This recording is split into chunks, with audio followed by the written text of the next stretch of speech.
प्रिय भक्तों, आज हम सोमवार की कहानी सुनेंगे। एक समय की बात है, महादेव पृथ्वी की भ्रमण के लिए जा रहे थे।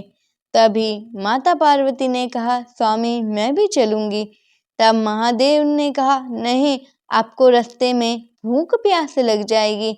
लेकिन माता नहीं मानी और जिद करने लगी। तब महादेव ने कहा, ठीक है, चलो। महादेव और माता पार्वती दोनों कैलाश से पृथ्वी की तरफ रवाना हुए। रास्ते में चलते चलते माता पार्वती को भूख लग गई। तब उन्होंने महादेव से कहा, महादेव मुझे तो भूख लग गई। तब महादेव ने कहा कि मैंने तो आपसे पहले ही कहा था आपको भूख लग जाएगी, आप मत चलो, लेकिन आप नहीं मानी। तब महादेव और पार्वती माता दोनों जने एक साहूकारनी के यहाँ गए। महादेव ने कहा कि हमारी पार्वती जी को भूख लग गई है, खीर खांड का भोजन चाहिए। तब साहूकारनी ने कहा, अगर मोड़नी को खीर खांड का भोजन ही चाहिए था तो अपने घर पर रुकना चाहिए। उन्होंने कहा, मेरे पास कोई भोजन नहीं है। ऐसा सुनकर महादेव और पार्वती जी आगे चल दिए। कुछ दूरी पर चलने के बाद एक बुढ़िया माई का घर था जो अत्यंत गरीब थी।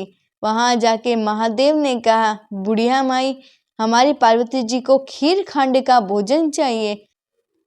तब वह बुढ़िया माई बोली, आओ महाराज, बैठो। महादेव और पार्वती जी बैठ गए। बुढ़िया माई लोटा लेके बाहर जाने लगी। तभी महादेव ने पूछा कि आप कहाँ जा रही हो? तभी बुढ़िया माई बोली कि वह दूध, चीनी और चावल लेने जा रही है। तब महादेव ने कहा, पीछे मुड़ के देखो। बुढ़िया माई ने जैसे ही पीछे मुड़ के देखा तो क्या देखती है कि दूध का टोकरा भरा पड़ा है, चीनी और चावल की बोरियां भरी पड़ी है। उसने टोपियां भर के खीर बना ली और महादेव पार्वती को जिमा दिया। महादेव पार्वती जीम लिए। तब बुढ़िया माई बोली कि महाराज, इतनी खीर का मैं क्या करूं? उन्होंने कहा, सब लोगों में बांट दो। बुढ़िया डोले भर भर के पूरे मोहल्ले में बांटने लगी। बुढ़िया साहूकारनी के यहाँ खीर देने गई तो साहूकारनी ने पूछा कि तुम्हारे पास इतना कहाँ से धन आ गया कि तुम खीर भर के लोगों में बांट रही हो? तब वह बुढ़िया माई बोली, हमारे यहाँ तो माता पार्वती जी और महादेव आए थे, वही सब देके गए हैं। साहूकारनी बोली, मेरे हिस्से का धन तुम्हें दे दिया। वे दौड़ी दौड़ी गई। महादेव पार्वती जा रहे थे, उनके पैर पकड़ लिए और भी, भगवान, मेरे हिस्से का धन उस बुढ़िया माई को दे दिया, मुझे कुछ नहीं दिया।